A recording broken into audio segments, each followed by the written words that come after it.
মণ্ডপে অনন্যার সাথে বন্ধ হলো অনিকেতের বিয়ে। হলো শ্যামলীর সাথে অনিকেতের। বিস্তারিত সম্পূর্ণ জানতে হলে ভিডিওটি না টেনে দেখতে থাকুন শেষ পর্যন্ত।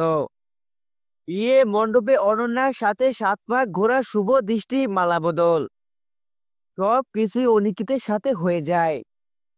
অনিকেত শ্যামলীকে দেখানোর জন্য বাধ্য হয়ে এসব করে, কিন্তু যখনই অনিকেত অনন্যার স্মৃতিতে সিঁদুর পরাবে, ঠিক তখনই মন্দা শ্যামলীকে নিয়ে বিয়ে মণ্ডপে এসে বিয়েতে বাধা হয়ে দাঁড়ায়।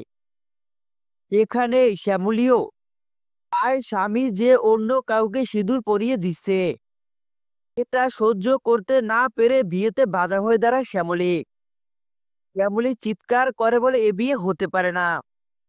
আমি স্যার আপনার সাথে অন্য কারো বিয়ে হতে দেখতে পারবো না।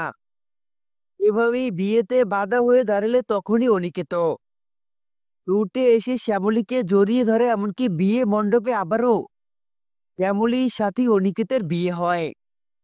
শ্যামলীর সাথে অনিকেতের বিয়ে হয় বেজায় খুশি জোড়া পরিবার।